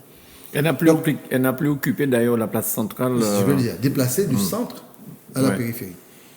Parce qu'il avait un souci de ne pas réécrire l'histoire. Mais là où le problème aujourd'hui se pose, c'est de dire quelles sont les conséquences du positionnement esclavagiste à partir de l'abolition et comment s'est mis en place le processus colonial après l'abolition. L'abolition n'efface pas la colonisation. Donc le processus qui est mis en place, c'est ce que des historiens appellent le schellcherisme, c'est-à-dire l'assimilation, la fixation des inégalités, l'organisation d'une économie avec certains privilèges qui n'ont pas bougé, notamment agreurs et fonciers, etc., etc. Tout ça, c'est dans l'histoire martiniquaise depuis 150 ans. Bon. Donc c'est pour cela que la condamnation, pour moi, était légitime de l'acte vis-à-vis de Schellcher, je répète, et l'invitation en même temps, en disant au maire de Fort-de-France, avec qui je discute, parce qu'il a installé son conseil municipal, je pense qu'il ne faut pas rentrer dans un processus au-delà même de la condamnation de cela, et ne pas écouter les bruits et surtout les colères qui se construisent au jour le jour dans la misère, quelquefois dans la misère et dans la souffrance, d'hommes et de femmes qui voient à travers l'évolution de leur société des stigmatisations coloniales toujours. Et qu'à ce titre-là, malheureusement, je ne suis pas président de CTM et je ne suis pas non plus le maire de Fort-de-France. Le maire de Fort-de-France. Donc, je me suis permis de faire un courrier pour dire ouvre un débat, ouvre une commission, de telle sorte qu'on puisse écouter, savoir s'il y a encore des choses à faire dans l'espace public, des places à nommer. Oui, on a donné des noms, Nelson Mandela et sous Fort-de-France. Oui, le rond-point du Vietnam héroïque existe. Oui, Maurice Bishop existe. Oui, on a commencé, c'est moi qui l'ai commencé en tant que maire de Fort-de-France, statut pour Césaire, qu'on n'a jamais pu finir parce qu'on n'avait pas les moyens financiers de poursuivre le projet. Mais le projet est dessiné, il est là. Malheureusement, l'artiste africain qui devait le faire est entre-temps décédé. Il faut faire ce travail qui nous permette déjà, dans un premier temps, de pouvoir faire avancer ces dossiers. Mais ça ne va pas suffire. Et dans la petite lettre que je lui dis, ce n'est pas sa responsabilité, il est maire de Fort-de-France. Je lui dis, mais attention, il faut falloir aller plus loin sur le plan social, sur le plan des inégalités, sur le plan des luttes contre les discriminations, les condescendances coloniales, la non prise en compte de notre culture, de notre identité, de la langue créole, etc. Ça, c'est un travail qu'il va falloir faire et ouvrir au-delà même du périmètre d'une commune. C'est au niveau de la collectivité de Martinique, de discussion et de travail à faire avec les instances nationales. Et c'est peut-être ce type d'analyse qu'il faut avoir le courage de faire. Si on a le courage de le faire, et ne pas dire, oui, on va déposer plainte. Personnellement, je le dis comme je le pense, j'ai clairement indiqué, le Parti progressiste martiniquais s'est prononcé sur ça en disant, eh bien, nous considérons qu'il ne faut pas aller vers une plainte pénale contre les jeunes qui ont fait ça. La condamnation suivie, nous sommes des politiques, on n'est pas des juges, et qu'à ce titre-là, il faut plutôt à la fois condamner, mais en même temps ouvrir la porte à la discussion. Vous seriez maire de Fort-de-France, il y a certaines rues que, par exemple, vous auriez voulu dénommer? Mais il y a beaucoup. D'ailleurs, j'ai eu un document il y a pas longtemps, je veux me pencher très sérieusement dessus. Oui, et d'ailleurs, Didier Laguerre, maire de Fort-de-France, a mis ça dans son programme. On avait déjà commencé, Saint-Louis, Augustin, moi-même, le maire Césaire et moi-même, on avait déjà commencé à dénommer. Et à introduire des noms comme l'abbé Grégoire, etc. Mais ça, c'était depuis très longtemps, qui a été aussi un homme qui a travaillé sur l'émancipation. Mais il faut aller beaucoup plus loin. Et je ne vais pas décliner, parce que je ne suis pas maire de Fort-de-France, ceux qui font enlever par enlever, mais je dis Guédon, allez rechercher le... Pourtant, Fontaine-Guédon là depuis très longtemps, mais ça a été quand même un gouverneur local qui a eu à une époque donnée des positions qui sont particulières. Donc il y a actuellement un travail qu'il faut faire. Il ne faut pas faire ce travail comme un dictateur dans un coin, maire de Fort-de-France, donc on décide seul, c'est ça, c'est pas ça. Il faut ouvrir la discussion, et cette discussion peut être ouverte avec plusieurs personnes, et puis décider ensemble, le conseil municipal, parce qu'on a des espaces démocratiques, décide de faire ce qu'il y a à faire. Concernant des Nambucs, mais bien entendu qu'il faut absolument dire qui était des Nambucs, écrire noir sur blanc ce qu'il a fait. Il faut le faire, y compris éventuellement regarder comment ces choses peuvent être déplacées ou pas, ou repositionnées, pour qu'on n'injurie pas l'histoire pour dire que l'histoire n'existe pas, mais en même temps, on ne fait pas semblant de ne pas savoir. Il ne s'agit pas de déplacer des Nambucs ou pas, c'est pas à moi de décider ça, c'est à la mairie de le décider, mais au moins dire ce qui se passe avec lui, ce qui s'est passé avec lui. Cette connaissance est très importante pour les enfants et de 18 ans, de 20 ans, de 15 ans, qui doivent apprendre l'histoire, y compris des souffrances, mais apprendre l'histoire aussi de ceux qui ont commis des choses qui sont inacceptables et qui ont des conséquences jusqu'à aujourd'hui. Si on n'accepte pas ce débat-là, eh bien, on va créer un fractionnement entre les Martiniquais qu'on considère comme ils sont pas bons, il ne faut pas discuter avec eux, et des Martiniquais qui sont campés dans leur système et qui ne bougent pas. Donc, il faut absolument, pour apaiser les choses, ouvrir la discussion et ouvrir le dialogue. Alors, c'est ce que j'ai fait. Vous n'êtes pas maire de Fort-de-France, mais vous êtes député de la Martinique. Est-ce qu'à ce stade, vous seriez prêt à rencontrer ces jeunes éventuellement pour discuter avec eux, voir si éventuellement au niveau de l'Assemblée nationale, il y a quelque chose à faire qui pourrait permettre? Sans problème. Je n'ai pas de problème là-dessus, et chaque fois que je rencontre un jeune ou une jeune qui proteste de cette manière, je dialogue, je discute. Tout le monde sait que je ne ferme jamais la porte. Et d'ailleurs, l'invitation, je ne suis pas maire de Fort-de-France, je le répète, disant à Didier Laguerre, est-ce que tu n'accepterais pas d'ouvrir la discussion, ne serait-ce qu'à Fort-de-France, et puis après on irait dans chaque commune, chaque commune pourrait prendre sa décision, me semble une première démarche de parlementaire qui a l'honnêteté, le courage de dire cela, parce qu'il y en a qui disent qu'il ne faut pas discuter, etc. Non, je pense qu'il n'y a aucun problème, parce que derrière des actes comme cela, ces jeunes n'ont pas volé papier à magasin, et ces jeunes n'ont pas tué quelqu'un, n'ont pas blessé, n'ont pas violé qui que ce soit. Il n'y a pas de crime de cette nature. Il s'agit d'un acte qui, dans leur tête, est un acte de protestation. Pour moi, je cherche un peu mal choisi, mais bon, mais cet acte de protestation-là, il faut condamner, c'est fait, mais aussi discuter et ouvrir. Et il ne faut pas arrêter la discussion qu'aux dénominations. Il faut poursuivre cette discussion dans des instances majeures, comme la collectivité territoriale de Martinique, mais pour l'instant qui est bouche cousue. Qu'est-ce qu'on fait? Est-ce qu'on dit qu'on laisse telles quelles les inégalités? Est-ce qu'on fait de la démagogie toute la journée, etc. Qu'est-ce qu'on propose? Et qu'est-ce qu'on propose? Et qu'est-ce qu'on discute et négocie avec l'État? Qu'est-ce qu'on discute avec d'abord le peuple? que souhaite la population. Donc il y avait certainement des initiatives à prendre pour construire des ateliers, parce que ce sont des signaux. Et ce sont des signaux qui sont extrêmement importants. Si on n'a pas l'ouverture d'esprit pour considérer que ces signaux, il faut les respecter, même si on n'est pas d'accord sur les modalités d'émission du signal, mais qu'il faut les respecter, on n'a rien compris. Bon, je considère qu'il fallait absolument ouvrir la porte pour dialoguer, discuter, mais pas couillonner, mais discuter et dialoguer. Tout à fait. Alors, je me rappelle aussi que lorsque vous étiez maire de Fort-de-France, vous étiez allé aux États-Unis pour voir le révérend. Donc, vous parliez déjà, vous étiez rapproché de quelqu'un qui était une figure emblématique.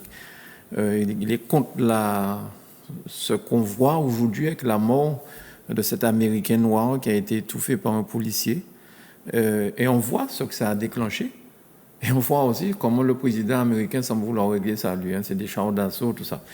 Qu'est-ce que ça vous a provoqué comme réaction lorsque vous avez vu cet acte abominable? Mais aussi, combien les Américains, même pas seulement les Noirs, apparemment, il y a aussi des autres origines qui se sont impliqués pour dire stop, ça suffit. Stop, ça suffit. Oui, le révérend Jessie, je l'ai rencontré ici, je l'ai rencontré en France aussi. Après mon intervention contre Guéant, il était en Angleterre, il a fait un saut à Paris pour me saluer, me rencontrer à l'Assemblée nationale. Non, il faut être extrêmement honnête et clair. Il y a un parallèle de ce que ressentent tous les Noirs du monde, y compris en Martinique, y compris à ceux qui sont en France, sur ce qu'on appelle la pandémie du racisme. C'est une pandémie. Alors, on a réussi à contrôler la pandémie du virus coronavirus, mais c'est une pandémie qui, ça ne se voit pas, mais ça se sent, ça s'exprime, et c'est insidieux, c'est volontaire, et ça va jusqu'au crime. Un genou sous le cou d'un homme qui crie sa souffrance, qui dit « je veux mourir », et que le type est indifférent parce qu'il n'a rien à faire du nègre qui est en train de mourir, c'est rentré dans ses gènes, quoi. Bon. Donc l'Amérique est une des plus belles expressions du racisme latent qui existe, avec des Noirs qui ont 3 fois plus de chances de se faire arrêter, 10 fois plus de chances de mourir sur des balles des policiers, qui sont des polices privées ou communales. Bon. Donc on est dans un système extrêmement violent. Cette pandémie du racisme-là trouve ses apogées, mais il y a eu plusieurs personnes qui ont été tuées comme ça. Donc nous sommes face à une société, et c'est ce qui m'a le plus touché dans les réactions, c'est que nous avons eu des réactions de Noirs, bien sûr, la communauté noire, mais aussi des communautés blanches. Beaucoup de personnes de la communauté blanche étaient dans le combat. Donc on a une petite lumière qui s'allume, de plus en plus de blancs hors du système qu'on a connu dans les années 30-40, de sectes Ku Klux Klan qui assassinaient et qui tuaient les gens. On a des gens qui sont en train de prendre conscience. J'espère vraiment que l'Amérique s'en sortira, autrement ce sera un brasier. Et dans notre France aussi, et Martinique, le lieu commun France-Martinique, s'il y a quelque chose qui me frappe, c'est qu'il y a une montée progressive du multiculturalisme au niveau de la France, sans que la France prenne conscience ou veuille prendre conscience que ce multiculturalisme existe. Je parle simplement de son existence. C'est pour cela qu'on est face à des négations. Je ne parle pas des communautaristes qui pouvaient éclore un peu à droite à gauche dans tous les domaines. Je parle des différences arabes, chinoises, antillaises, caribéennes, etc. Ces différences, aujourd'hui, ne sont pas prises en compte parce qu'on a peur du communautarisme. Et puis, comme vous avez des espèces de racistes notoires qui, tout le temps, sont en train de laisser leur venin construire la mentalité française, comme Zemmour, qui est actuellement celui qui représente avec la plus grande excellence intellectuelle le racisme, la discrimination et la xénophobie en France. Eh bien, lorsqu'on a ce genre de choses, personnes-là qui sont à la télé tout le temps et qui insultent les peuples, ne soyez pas étonnés que ces peuples, à un moment donné, et que des jeunes réagissent. C'est pour cela qu'aujourd'hui, la France a intérêt à aller très très vite sur la reconnaissance du multiculturalisme, intégrant l'outre-mer comme un lieu aussi de richesse multiculturelle. Ce n'est pas le cas. Et si on intègre l'outre-mer comme un lieu de richesse culturelle, cela veut dire qu'on intègre nos différences, notre histoire, et qu'on valorise aussi notre histoire, et on construit ensemble, je répète, ensemble en Martinique, en Guadeloupe, de leur côté, en Guyane, les conditions pour qu'une nouvelle démocratie économique s'installe, pour que la culture prenne le pas, qu'on n'ait pas de discrimination fondée sur les lignes colonialistes passées, etc. Ça, il faut avoir le courage de le faire, autrement ça va exploser. Mais vous savez, vous avez dit qu'il y avait des Noirs qui mouraient sous les balles, tout ça, mais il n'y a pas que ça. Même le coronavirus a tué plus de Noirs que de Blancs, parce que ce n'est pas parce qu'ils étaient Noirs, c'est simplement parce qu'ils étaient dans des conditions difficiles et ils ne pouvaient pas se soigner. Ils ont aussi, dans tous les domaines... Dans tous les domaines, santé, travail, école, université, droits civiques, droits sociaux. Les combats de Martin Luther King ne datent pas de 150 ans. Ça date des années 50, 60, 70. C'est à peu près cette période-là. Il n'y a pas très longtemps. Donc ça montre bien que c'est une société très jeune en matière d'émergence des droits civiques. Et on a tous applaudi lorsque Barack Obama est devenu président. Et on a constaté que même sous Barack Obama, ça continuait. Cela veut dire qu'on a encore un long chemin à faire pour que la paix se construise et que chacun, quelle que soit son origine et sa couleur de peau, ait le même droit et les mêmes chances. D'accord. Quelques mots sur les municipales, puisque là, bientôt, à la fin du mois, il y aura le deuxième tour. Comment vous avez vécu ces municipales, ici à la Martinique, mais aussi sur l'Hexagone, les résultats? Je pense que le gouvernement a pris un risque énorme qui a été contesté légitimement sous l'organisation du premier tour. C'était vraiment prématuré. C'est passé. Je répète que le deuxième tour n'est pas encore totalement garanti. Je mets quand même... si on écoute bien le Premier ministre et le décret ou le texte qui a été présenté à l'Assemblée nationale et qui a donné lieu à un décret d'application, c'est s'il n'y a pas de rebond. Oui. S'il y a un rebond, c'est reporté à janvier 2021. Et là, ça change beaucoup de choses, par contre. Ben oui, si c'est 2021, c'est les deux tours. Ouais. On refait des élections dans toutes les communes de France et de Navarre et d'Outre-mer. Et entre-temps, il y a des élections intermédiaires, sénatoriales, par exemple. Oui, c'est ça. Donc on parle dans ce truc assez compliqué.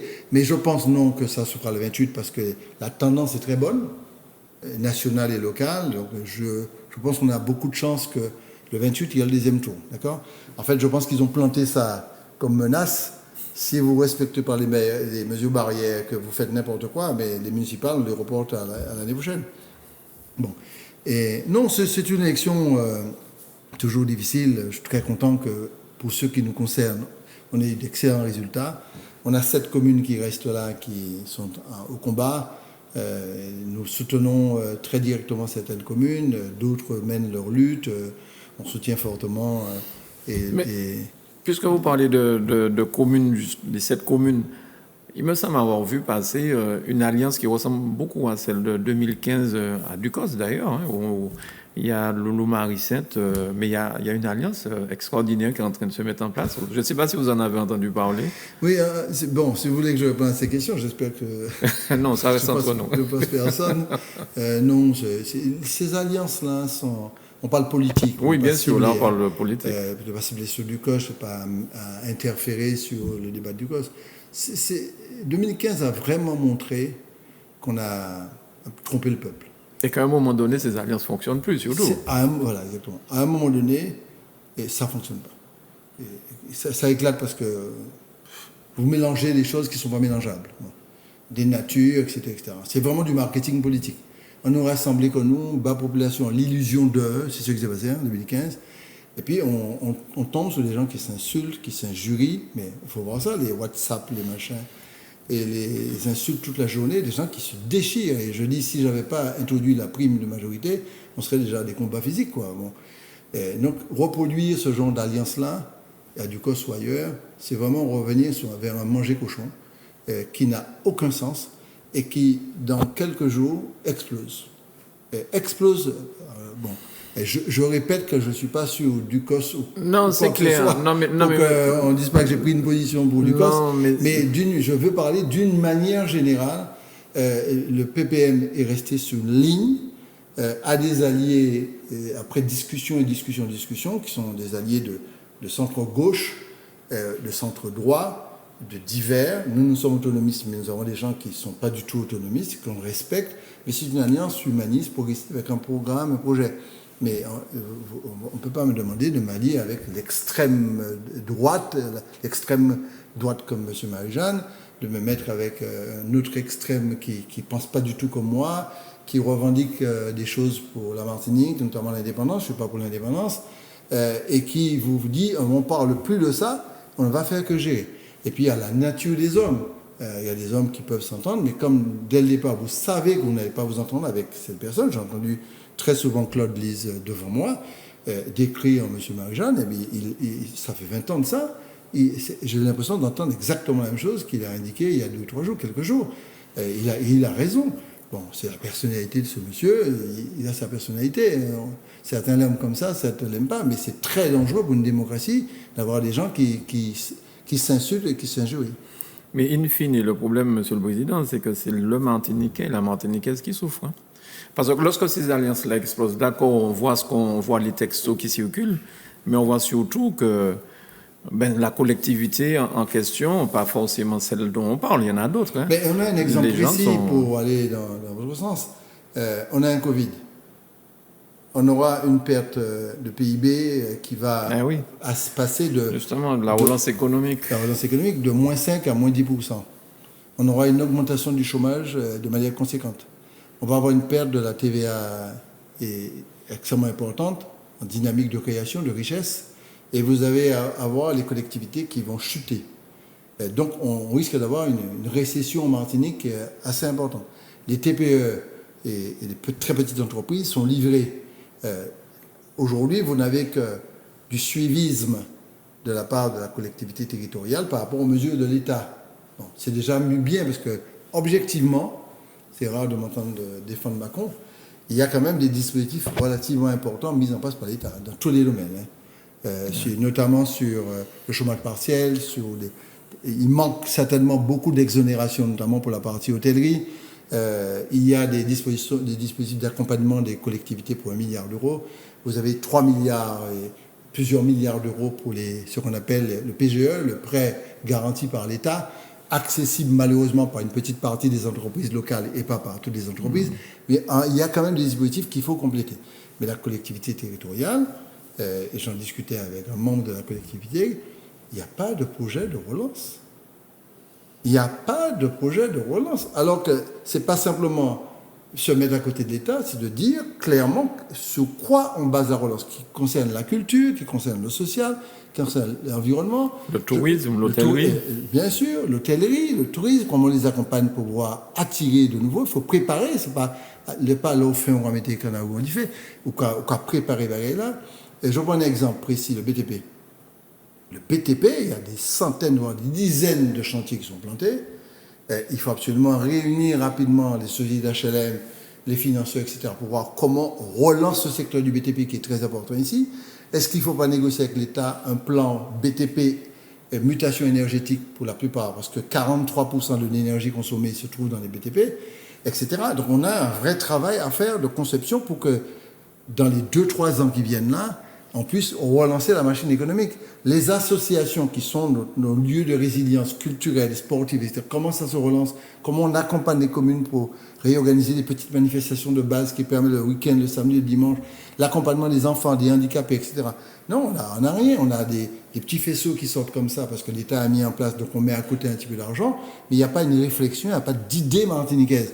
Pour quelle raison? Je prends un exemple extrêmement important, ce sont les délais de paiement. Les délais de paiement pour les entreprises, c'est ça aggravé. On est passé de 70-80 jours pour la Martinique à près de 110 jours pour la Martinique. Les délais de paiement sont énormes aujourd'hui. Mais qu'est-ce qui se passe? Eh bien, quand vous avez ces délais de paiement-là, beaucoup plus longs, multipliés par 4 ou 5, etc., et vous avez une décroissance, puisque le PIB va se contracter, et vous avez une réduction de l'épargne et des revenus de la population, parce qu'il a touché moins parce qu'il y a une Covid, vous avez créé les conditions pour une situation relativement grave. Et il faudrait donc non pas stocker l'argent comme on fait à la CTM aujourd'hui, parce que la CTM n'a même pas demandé de compensation par rapport aux pertes de l'octroi de mer. Je répète, la CTM n'a pas demandé de compensation par rapport aux pertes de l'octroi de mer. J'ai posé la question en préfecture, on m'a dit non, la CDM n'a rien demandé. Alors que c'était l'occasion de demander une compensation. Et quand vous avez un risque en plus d'une perte de 260 millions d'euros qui nous pend au nez de fonds européens, au nez, tu vois, nous pend au nez et au niveau des fonds européens, parce que la Martinique va sortir de son statut de pays en convergence pour basculer dans un autre statut, ça va nous faire perdre 260 millions d'euros. Ce que j'ai évité en 2013 ou 2014 en recrutant un statisticien qui s'appelle Parra, Georges Parra, pour nous faire un dossier et aller voir Bruxelles, dire non, on n'accepte pas parce que vous avez fait un calcul de PIB moyen européen que nous aurions dépassé, qui ne convient pas. Et on a gardé les 260 millions, puisque la Martinique est à autour de 600 millions d'aides de fonds européens globalement.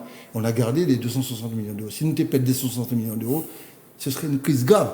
Et dans les jours qui viennent, on risque de perdre ça. Je demande de retenir ça parce que c'est très, très important. Donc quand vous mettez 260 millions d'euros de risque de perte, plus une réduction des investissements Martinique qui était de l'ordre de 230-240 millions, on est à 110-120 millions d'euros, donc vous avez moins 100 millions d'euros, ça fait 360 millions d'euros de perdus. Et quand vous avez perdu des millions d'euros venant de l'octroi de mer, on a créé les conditions d'une situation économique et sociale extrêmement grave. Et si on n'anticipe pas, je ne vois pas d'anticipation, de toute façon les parlementaires n'ont pas le droit à la parole à la CDM, il est interdit de nous inviter. Que voulez-vous qu'on fasse? Donc on a une situation qui peut être difficile. Et vous voyez une reprise à l'horizon 2021, début d'année ou fin d'année? Moi je vois la reprise au niveau de l'Hexagone assez progressivement, mais qui s'étalera vers la fin de l'année. La machine va reprendre s'il n'y a pas d'accident, rebond Covid. La situation est plus difficile chez nous pour la reprise, parce qu'on n'est pas sur les grands mécanismes et des 67 millions d'euros et d'habitants en France. On est surtout sur une logique de petite taille insulaire, extrêmement dépendant. Ça, ce sera beaucoup plus compliqué de relancer la machine. Donc, je ne vois pas une relance pour la Martinique. D'ici la fin de l'année, je vois ça étalé sur plusieurs années. C'est pour ça que 2021 serait un moment clé, puisque si on n'élabore pas un projet et profiter de ce mal pour faire du bien, c'est-à-dire muter le modèle économique, changer le modèle économique, et progressivement, et on risque d'avoir quelque chose de beaucoup plus lent. Bon, j'espère me tromper, mais ce que je lis, ce que je vois et ce que j'entends ne m'encourage pas à dire qu'on pourrait s'en sortir plus vite. La Guadeloupe a une dynamique de croissance plus élevée que nous. Le niveau d'investissement de la Guyane est très élevé. Le niveau d'investissement de la Guadeloupe est très élevé. Et le niveau d'investissement de la Réunion est très élevé. On a actuellement une situation qui fait que la Guyane actuellement est 3, 4, 5 fois plus, investit 3, 4, 5 fois plus en masse financière par rapport à leur investissement initial que nous. Donc, nous avons un volume plus important, mais eux, ils ont augmenté beaucoup plus vite leur investissement. Quant à la Guadeloupe, on avait réussi à rattraper la Guadeloupe, la région Martinique avait rattrapé la Guadeloupe, la région Guadeloupe. Aujourd'hui, on est en deçà de la Guadeloupe en matière d'investissement. Donc, ça peine. Et quand la Guadeloupe investit plus que nous, la Guadeloupe devient le pays qui aspire les investisseurs de Martinique vers la Guadeloupe. Donc, on y la double peine. Vous avez des entreprises internationales qui viennent en Guadeloupe, et quand vous aspirez ceux qui ont de l'argent en Martinique, ils vont investir en Guadeloupe parce que la Mauricia, et la Guyane devient l'Eldorado de demain. J'ai vraiment peur. Je crains qu'on ait vraiment de difficultés. En plus, comme la population est diminuée, c'est encore plus difficile. Très bien. Nous avons fait un petit tour d'horizon sur tout ce qui se passe un peu partout, Monsieur le Président. Si vous voulez dire quelque chose où j'ai peut-être pas pensé vous demander avant de clore cette émission. Non, on ne peut pas clore sans dire un petit mot sous l'eau. Ah oui, oui. Non, mais parce que j'ai vu que Nicaise Monrose encore, il était en train de batailler pour avoir un petit peu d'eau chez lui. Là, là c'est jour aussi en plus. Oui, non, mais vous aussi, vous êtes au gourmand. Oui. Non. On a la chance d'en avoir un petit peu, mais malgré le fait qu'on soit au gourmand, on subit des fois. Oui. Non, je ne vais pas être très long parce que c'est pas normal, c'est pas logique. Je répète qu'il n'y a pas pour moi de problème de ressources en eau en amont. Et tous les spécialistes que j'interroge me disent non, il n'y a pas de problème de ressources Le problème qu'on a, c'est l'exploitation de la ressource de manière dynamique, rationnelle et infrastructurelle cohérente. Il faut que les infrastructures soient cohérentes. J'écoutais quelqu'un qui disait que le nombre de réservoirs à mettre dans le sud à construire et le nombre d'outils de refoulement des eaux à mettre en place. Les surpresseurs. Oui, surpresseurs, et qui expliquait le rythme de mise en œuvre de ces opérations-là. On se dit, mais où est-ce qu'on est, quoi? Alors, on va peut-être reprocher à certains qui ont de la vraie dynamique d'investir trop, mais je préfère, pour ma conscience, investir beaucoup et puis être conscient avec moi-même, sans pour cela remettre en cause l'équilibre budgétaire. Je rappelle pour la énième fois que lorsque nous avons quitté la région, on avait 1,5 million d'excédents, même si on a menti et rementi pour dire qu'il y avait un déficit. Mais parce que j'estimais que dans un pays où on souffre, on n'a pas le droit de terminer avec 50, 60, 100 millions d'euros d'excédents. C'était ça, vraiment. Donc, on fait un pactole au détriment du peuple. La masse financière globale qu'il faudrait investir sur 10 ans avec des grandes priorités, c'est de l'ordre de 220, 230 millions d'euros. Et on sort de cette situation-là. Aujourd'hui, on rafistole. Non, on va faire un petit sondage à tel endroit pour faire prendre de l'eau souterraine. On va le distribuer quand on peut. Quand celui-là, pour la guerre de l'eau, veut vendre plus cher ou moins cher à celui qui distribue. On ne va pas s'en sortir. Vous seriez pour une autorité unique de l'eau? Je suis totalement favorable à une autorité unique. J'entends des débats là-dessus, exactement comme on l'a fait pour le transport. Et mettre les bonnes personnes à la bonne place. Ce n'est pas parce qu'un bail n'a pas bien fonctionné comme le transport en Martinique qu'il faut dire que le bébé, l'outil n'est pas bon. C'est un peu comme la CTM, quoi. Non, c'est pas vrai. C'est qu'on n'a pas des gens ouverts, éclairés, respectueux, etc., qui sont à la tête de ces institutions pour les faire fonctionner. Ça va prendre du temps, mais ça peut fonctionner. Pour l'eau, je pense qu'il faut une autorité. Je ne parle pas d'assemblée de l'eau. Parce qu'il sort l'assemblée de l'eau, c'est-à-dire on garde les outils, et puis on se met à assembler, et on bablate, quoi. Non, il faut arrêter sur l'assemblée, autorité unique. Une seule autorité, avec bien sûr des outils et des concessionnaires qui font leur boulot, mais sans seulement décider. Une seule personne qui décide, mais aussi des Martiniquais à la tête de ça, par les sociétés étrangères, de l'autre côté, les multinationales. Partout où on peut mettre des Martiniquais de manière prioritaire, il faut les mettre. Partout où il y a des entreprises martiniquaises qui ont la compétence et qu'il faut les mettre. Mais il ne faut pas tomber, de mon point de vue, dans quelque chose qui peut être interprété comme du racisme. Je suis d'origine indienne, je ne peux pas me permettre de dire ce genre de choses. Mais il faut absolument, et on a en Martinique de plus en plus de jeunes hyper formés dans le BTP. J'ai rencontré récemment, je ne dirai pas son nom, un jeune qui a à peine 26 ans.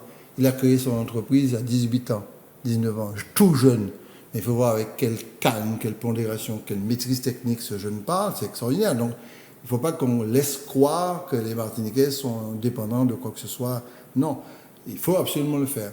Mais il faut éviter des attitudes qui pourraient considérer qu'on fait du racisme, parce que si on le fait contre nous, en banlieue ou en province, on ne serait pas content non plus. Donc, je pense qu'il faut structurer et avoir une sorte de privilège pour les structures locales, nationales, et ce qui est possible, pour qu'on puisse déployer notre énergie et ensuite aller vers la Caraïbe et exporter notre savoir-faire.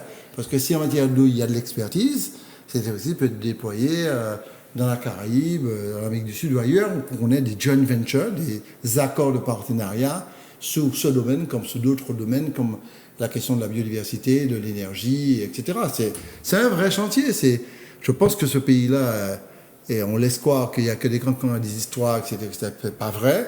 Il y a du génie, il y a des jeunes, il y a du combat, il y a de la lumière, il y a des possibilités. La seule chose, c'est que ne pas donner l'illusion aux gens qu'on sait tout et qu'on peut tout faire. Et surtout, rester très humble, très mesuré sur ce que vous pouvez faire. Vous dites que vous pouvez faire, ce que vous ne pouvez pas faire, vous dites que vous ne pouvez pas faire. Merci beaucoup, M. Serge Letchimy. Merci de nous avoir éclairés cet après-midi à travers cette émission.